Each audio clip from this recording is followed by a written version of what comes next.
नमस्कार मित्रों। पिछले वीडियो में मैंने आपको राज्य की उत्पत्ति के ऐतिहासिक या विकासवादी सिद्धांत की व्याख्या की थी। आज मैं आपको राज्य और उसके तत्व के बारे में बताऊंगा, राज्य की परिभाषा और उसके तत्व। देखिए, मैकइवर ने एक जगह कहा है कि राज्य जैसे विषय पर भी भिन्नताएं होना बड़ा आश्चर्य की बात है, लेकिन इसके पीछे कारण भी है।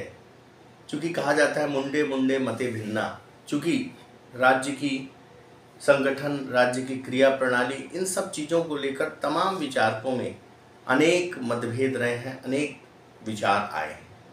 फिर भी अगर राज्य की परिभाषा के संबंध में देखें तो हम इस परिभाषा को दो भागों में बांट सकते हैं, आधुनिक, प्राचीन और आधुनिक। प्राचीन और आधुनिक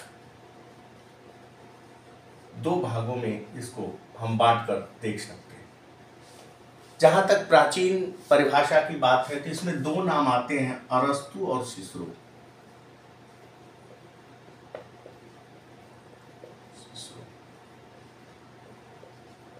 देखिए, ये जो प्राचीन परिभाषा थी, इसमें दो चीजें बड़ी महत्वपूर्ण थी मित्रों। पहली, प्राचीन विचारकों ने जो परिभाषा बताई उसमें दो लक्षण राज्य के बताए, दो महत्वपूर्ण चीजें, इसको हमेशा ध्यान रखिएगा।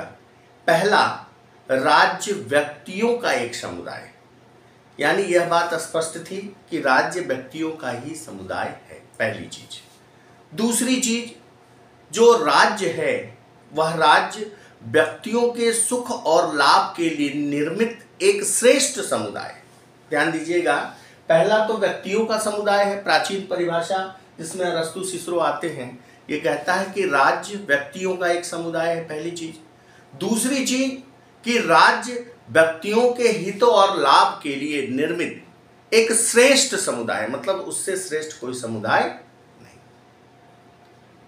अगर आप अरस्तु की परिभाषा देखें तो बहुत प्रसिद्ध परिभाषा है कि अरस्तु ने कहा कि परिवार ग्राम से विकसित एक ऐसी संस्था है राज्य जिसका उद्देश्य आत्मनिर्भर जीवन की प्राप्ति है। यानी जो परिभाषा अरस्तु ने की, उस परिभाषा में ये दो चीजें आई, एक व्यक्तियों का संगठन यानी एक व्यक्तियों का समुदाय है, दूसरा व्यक्तियों के हित और लाभ के लिए निर्मित एक श्रेष्ठ समुदाय है। अरस्तु ने कहा कि राज्य एक प्राकृतिक, स्वाभाविक, सर्वोच्च संस्था है। तो ये परिभाषा प्राचीन परिभाषा हो गई।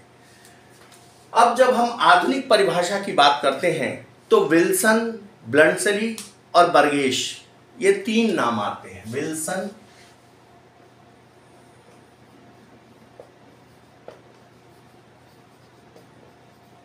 ब्लंटसली और बर्गेश।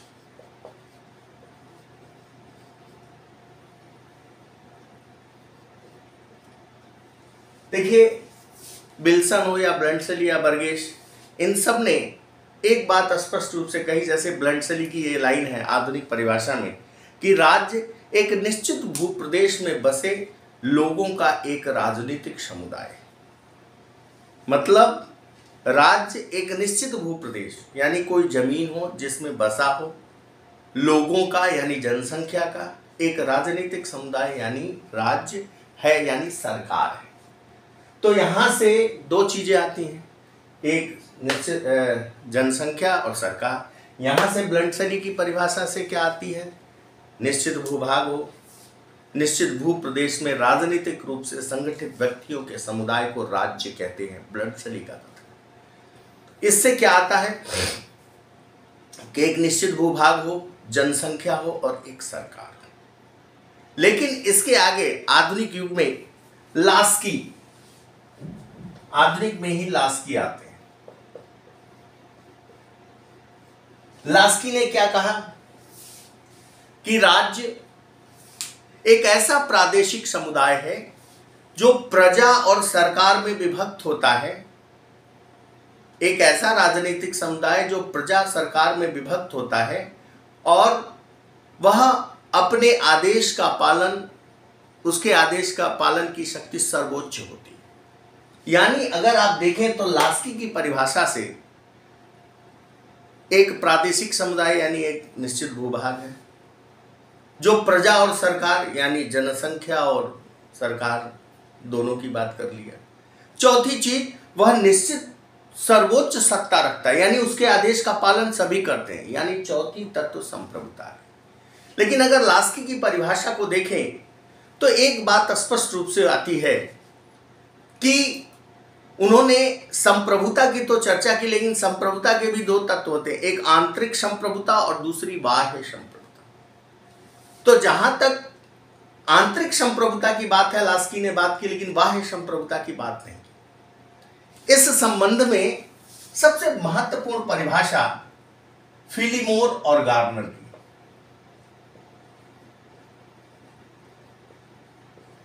मोर और गार्नर की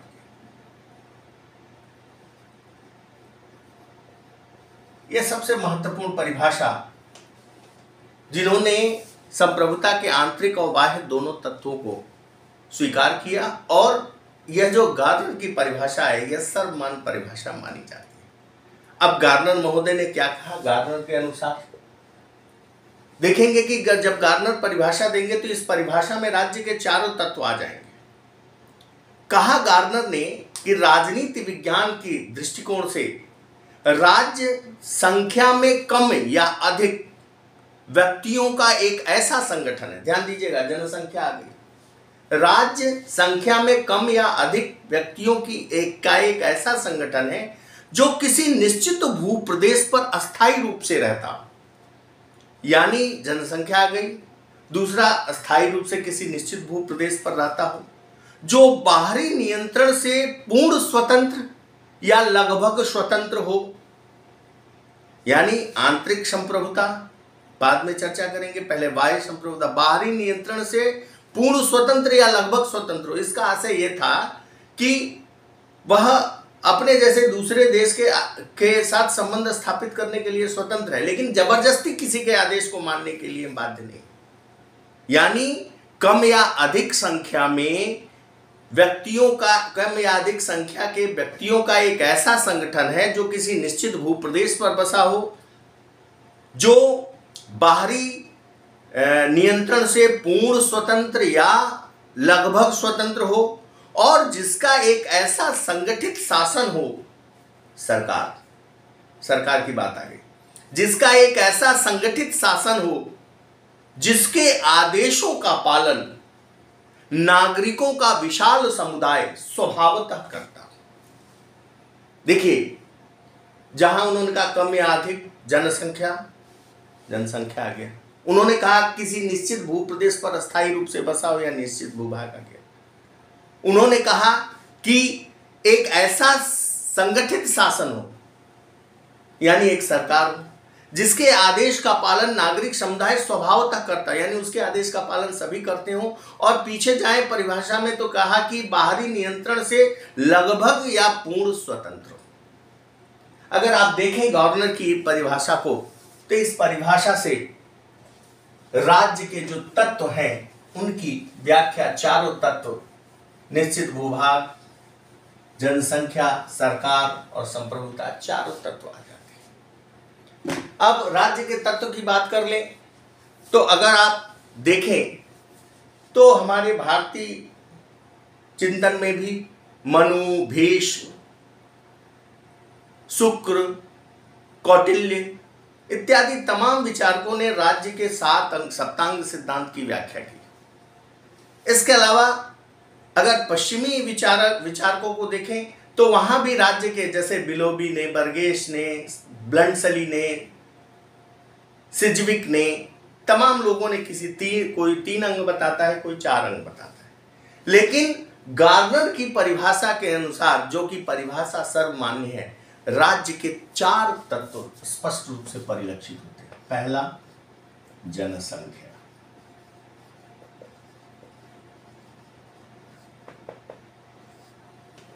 उनकी परिभाषा में भी था। अब जनसंख्या की बात करें तो सभी लोगों ने इस बात को स्वीकार किया, चाहे प्राचीन विचारक रहे हों चाहे आधुनिक विचारक, सभी ने स्वीकार किया कि राज्य की एक जनसंख्या होनी चाहिए, क्योंकि राज्य व्यक्तियों का ही समुदाय है, यानी व्यक्तियों ने मिलकर राज्य नामक समुदाय को दिया। तो जनसंख्या होनी चाहिए, सभी इस बात को स्वीकार करते हैं। बिना जनसंख्या के, बिना लोगों के हम राज्य की कल्पना भी नहीं कर सकते। लेकिन संख्या कितनी होनी चाहिए, इस संबंध में तमाम भिन्नताएं।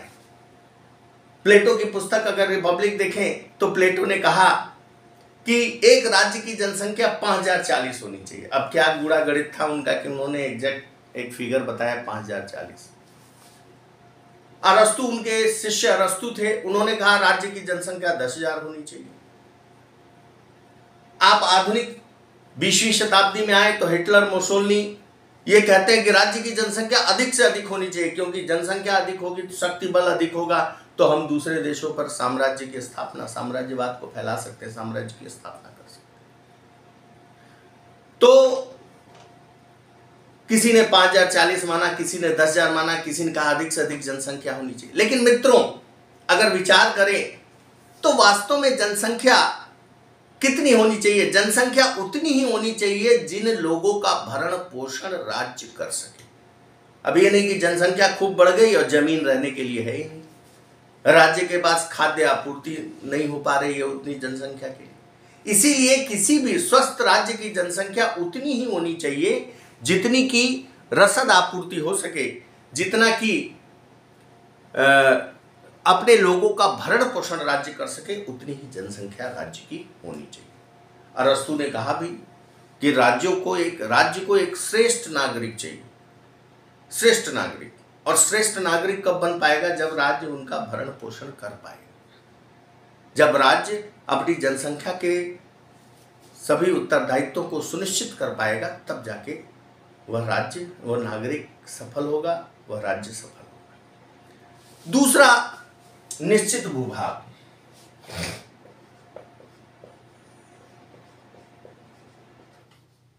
निश्चित भूभाग दूसरा तत्व गार्डनर की परिभाषा से आया कि निश्चित भूभाग होना चाहिए। क्यों?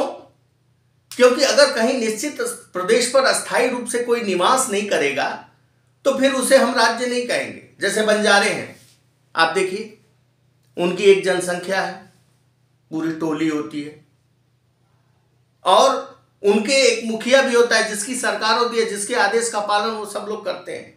लेकिन चूंकि वो अस्थायी रूप से कहीं निवास नहीं करते, आज यहां कल वहां कल वहां, उनकी कोई अस्थायी धरती नहीं है, इसलिए उसे हम राज्य नहीं कह सकते। उन संगठनों को राज्य नहीं कह सकते जो निश्चित भूप्रदेश पर बसा न हो। अब निश्चित भूप्रदेश में आता क्या है? तो स्थलीय क्षेत्र, भूभाग, जो स्थलीय क्षेत्र है, उसके ऊपर का वायुमंडल, उसके अंदर के जल प्रदेश, नदी, नाले, पर्वत, पहाड़, नदी, झील, सरोवर, इसके अलावा समुद्र तट से, समुद्र के तट पे 12 मील तक का दूरी का समुद्र, यानी जहां आपकी बाउंड्री है वहां से 12 मील तक की दूरी का समुद्र जो है वह आपके क्षेत्र में आता है। और इसके ऊपर का वायुमंडल भी, ऐसा नहीं कि जमीन आपकी या आसमान किसी और का, ऐसा नहीं। स्थलीय क्षेत्र, ऊपर का वायुमंडलीय क्षेत्र, पर्वतीय क्षेत्र, नदी, नाले, पर्वत, पहाड़, सरोवर, झील, और सब तट से समुद्र के अंदर 12 मील तक की दूरी का जो जगह होती है वह निश्चित भूभाग में, उस राज्य के निश्चित भूभाग में आती है। अब मित्रों, ये घटता और बढ़ता रहता है समुद्र वाला, कि बीच में कभी डेल्टा आ गया, बड़ा इससे प्रसिद्ध केस भी है इंटरनेशनल लॉ में, west red set gold mining company का एक मामला आता है इंटरनेशनल लॉ में। ये बहुत ब्रॉड विषय है, बात का विषय है, लेकिन ये घटता बढ़ता रहता है कि 12 मील के बीच में अगर कोई डेल्टा आ जाए, कोई टापू बन जाए, तो फिर उस टापू से 12 मील तक के अंदर का समुद्र उस देश का होता है। लेकिन निश्चित भूभाग होना चाहिए। एक चीज और है कि एक राज्य के बीच किसी दूसरे राज्य के एक राज्य के बीच अगर कोई दूसरा राज्य है या कोई प्राकृतिक बाधा है तो निश्चित रूप से उस राज्य को विखंडित होने से कोई रोक नहीं सकता। जैसे पाकिस्तान जब स्वतंत्र हुआ तो इधर पूर्वी पाकिस्तान, इधर पश्चिमी पाकिस्तान, पूर्वी पाकिस्तान बांग्लादेश और पश्चिमी पाकिस्तान आज का जो पाकिस्तान है, बीच में भारत था तो अंततः बट गया, पूर्वी पाकिस्तान बांग्लादेश बन गया। तो यह था निश्चित भूभाग। तीसरी चीज, अच्छा निश्चित भूभाग में खनिज वनिज सब आ जाते हैं, माने सब कुछ उसके बाउंड्री के। तीसरी चीज सरकार।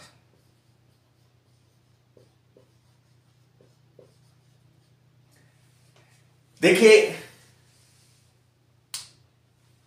नागरिकों का समुदाय हो, एक निश्चित भूप्रदेश पर बसा हुआ, और जब नागरिकों का समुदाय होगा तो आपस में जब वो लोग एक साथ रहेंगे तो निश्चित रूप से उनके व्यवहारों को नियंत्रित करने के लिए, उनके लिए सुव्यवस्था करने के लिए, उनके हितों की टकराहट न हो, शांति एवं सुव्यवस्था स्थापित करने के लिए एक सरकार आवश्यक होती है। सरकार का अर्थ व्यवस्थापिका, कार्यपालिका, न्यायपालिका की कुछ नियम कानून हो जिससे सभी नियंत्रित हो, नियम कानून हो जिसका सभी पालन करें, तभी वह समुदाय संगठित रह सकता, अन्यथा विखंडित हो जाएगा, आपस में लड़के ही मर जाएंगे। तो कुछ निश्चित नियम कानून चाहिए, उन नियमों कानूनों को पालन कराने वाली कोई संस्था चाहिए, न्याय देने वाली कोई संस्था चाहिए ताकि आपस में क्लैश न हो। तो इसको कहते हैं सरकार। यानी बिना सरकार के हम राज्य की कल्पना नहीं कर सकते। आपको याद होगा जब मैं राजनीति विज्ञान की परिभाषा बता रहा था तो मैंने कहा कि राज्य एक अमूर्त संस्था है जिसका मूर्त रूप सरकार है। सरकार राज्य का फंक्शनल अप्रोच है, उसकी कार्यदायी संस्था है, कार्य करने वाली संस्था है। सरकार जो होता है वह उसका फंक्शन करता है राज्य का। तो बिना सरकार के हम राज्य की कल्पना नहीं कर सकते, क्योंकि राज्य स्थिर नहीं रह पाएगा। इसलिए एक सरकार की आवश्यकता होती है, चाहे किसी भी प्रकार की सरकार हो, चाहे वो राजतंत्रात्मक हो, कुलीन तंत्रात्मक हो, अधिनायक तंत्री हो या प्रजातंत्रात्मक सरकार हो। वर्तमान में लोकतंत्रात्मक प्रजातंत्रात्मक सरकार है, कभी राजतंत्र था, कभी अधिनायक तंत्र था, लेकिन एक सरकार होनी चाहिए। तो ये तीसरा तत्व बताया गार्नर ने, तीसरा तत्व सरकार। चौथा संप्रभुता।